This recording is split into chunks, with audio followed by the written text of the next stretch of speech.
021282328082 akan mereview sebuah jurnal yang berjudul Kajian Empiris tentang Ketimpangan Ekonomi Regional di Provinsi Sulawesi Selatan.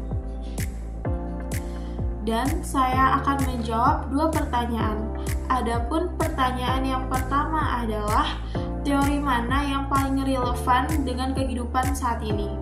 Dan pertanyaan kedua adalah kenapa Jakarta, Bogor, Depok, Tangerang, dan Bekasi atau yang biasa kita kenal dengan nama Jabodetabek menjadi pusat perekonomian, sedangkan daerah di luar itu lebih susah untuk berkembang? Yang pertama, saya akan mereview sebuah jurnal yang berjudul Kajian Empiris tentang Ketimpangan Ekonomi Regional di Provinsi Sulawesi Selatan. Jurnal ini ditulis oleh Sapriyardi, Kartomo, Muhammad Syaiful, dan Yuyun Anggraini.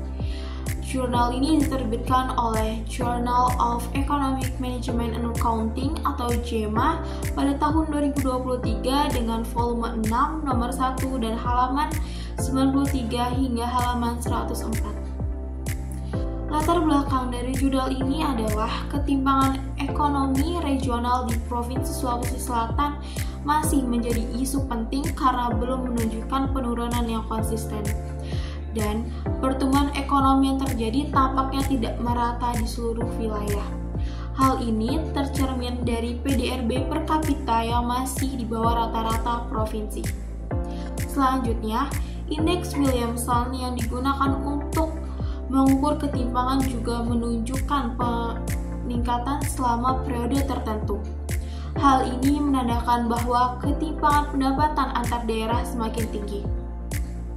Desentralisasi fiskal yang diharapkan dapat mengakselerasi pembangunan dan mewujudkan pemerataan masih belum efektif. Penelitian ini didasarkan pada hipotesis neoklasik dan teori konvergensi yang menjelaskan hubungan antara pembangunan ekonomi dan ketimpangan, serta adanya studi empiris yang kontradiktif mengenai dampak desentralisasi fiskal terhadap ketimpangan. Selanjutnya, tujuan dari penelitian ini adalah untuk menganalisis pengaruh transfer fiskal dalam bentuk dana alokasi umum atau DAU, dana bagi hasil atau DBH, dan dana alokasi khusus atau DAK terhadap ketimpangan ekonomi regional di Provinsi Sulawesi Selatan.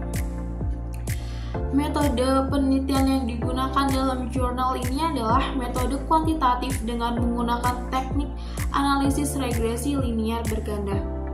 Selanjutnya ada hasil penelitian. Hasil penelitian dari analisis regresi diperoleh bahwa transfer fiskal memiliki dampak berbeda terhadap ketimpangan ekonomi regional di Provinsi Sulawesi Selatan.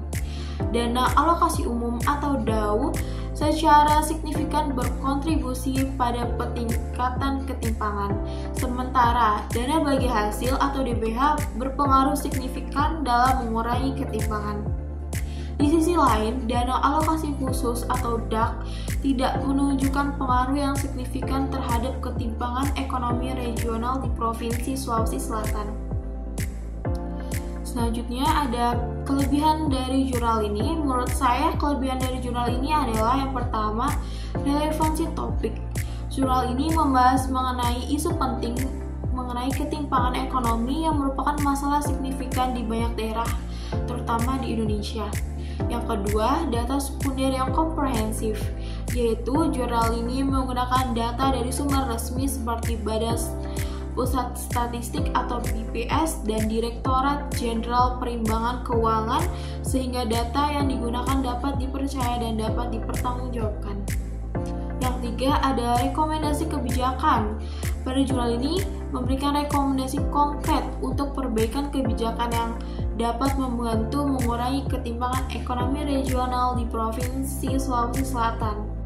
Selanjutnya, di yang terakhir, ada kekurangan dari jurnal ini. Menurut saya, kekurangan dari jurnal ini adalah yang pertama, keterbatasan geografis.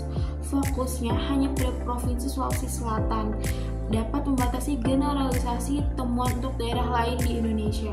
Yang kedua, faktor eksternal yang tidak diperhitungkan. beberapa faktor eksternal yang dapat mempengaruhi ketimpangan ekonomi seperti kebijakan nasional atau kondisi global mungkin tidak diperhitungkan secara mendalam.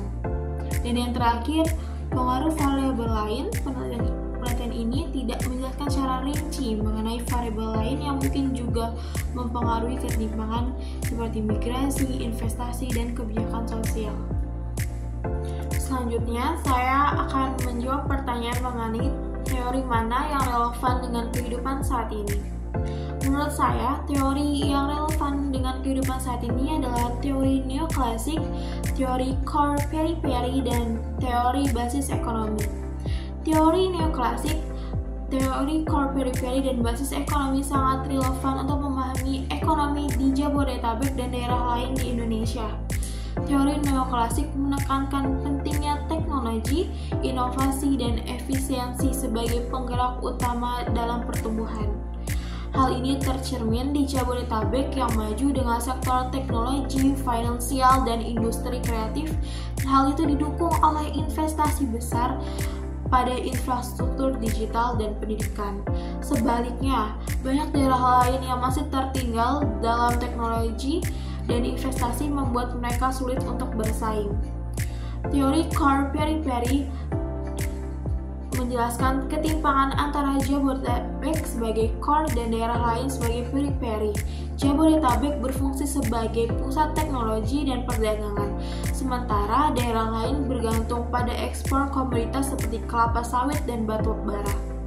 Teori basis ekonomi menunjukkan pentingnya sektor ekspor sebagai penggerak ekonomi lokal melalui efek pengganda. Namun, ketergantungan pada komoditas mentah membuat banyak daerah terjebak pada nilai tambah yang rendah dan memperkuat ketimpangan dengan daerah Jabodetabek. Ketiga teori ini bersama-sama membantu memahami peran teknologi, ketimpangan pusat pinggiran, dan pentingnya sektor ekspor dalam perekonomian di Indonesia. Selanjutnya, saya akan menjawab pertanyaan kedua, yaitu kenapa daerah Jakarta, Bogor, Depok, Tangerang, dan Bekasi atau yang biasa kita kenal dengan nama Jabodetabek menjadi pusat perekonomian, sedangkan daerah yang di luar itu lebih susah untuk berkembang. Menurut saya, wilayah Jabodetabek lebih berkembang dikarenakan beberapa faktor berikut, yaitu lokasi yang strategis. Dilihat dari Jabodetabek memiliki akses mudah ke pelabuhan, bandara internasional, dan jalur transportasi utama. Hal ini memfasilitasi perdagangan, logistik, dan konektivitas dengan wilayah lain yang ada di Indonesia bahkan di dunia. Yang kedua, ada infrastruktur yang lengkap. Jabodetabek memiliki infrastruktur yang lebih baik dibandingkan wilayah lain, termasuk seperti jalan tol, jaringan listrik, telekomunikasi, bahkan sampai ke air bersih. Yang ketiga, ada fasilitas pendidikan dan kesehatan. Bisa dilihat bahwa di daerah Jabodetabek banyak fasilitas kesehatan dan pendidikan yang mumpuni dan lebih maju dari daerah lainnya. Yang terakhir ada pusat industri. Jabodetabek merupakan pusat industri manufaktur, pengolahan, dan jasa. Banyak perusahaan besar atau multinasional yang beroperasi di wilayah ini. Dan industri-industri tersebut menciptakan lapangan kerja dan pendapatan yang tinggi. Sedangkan daerah lain susah untuk berkembang dikarenakan beberapa faktor berikut. Yang pertama ada keterbatasan infrastruktur. Banyak daerah di luar Jabodetabek yang menghadapi keterbatasan infrastruktur seperti jalan yang buruk, pasokan listrik yang tidak stabil, bahkan terbatasnya akses internet. Yang kedua, ada kualitas SDM yang rendah. Kualitas sumber daya manusia di beberapa daerah masih rendah. Hal ini karena kurangnya akses ke pendidikan dan pelatihan yang berkualitas. Yang ketiga, ada ketergantungan pada sektor primer. Beberapa daerah masih sangat bergantung pada sektor primer seperti pertanian dan pertambangan yang rentan terhadap fluktuasi harga komoditas dan kurang memberikan nilai tambah. Dan yang terakhir, ada kurangnya diversifikasi ekonomi. Kurangnya diversifikasi ekonomi membuat daerah rentan terhadap guncangan ekonomi dan kurang mampu menciptakan lapangan kerja baru. Mungkin itu saja yang dapat saya sampaikan. Kurang lebihnya saya mohon maaf. Saya akhiri.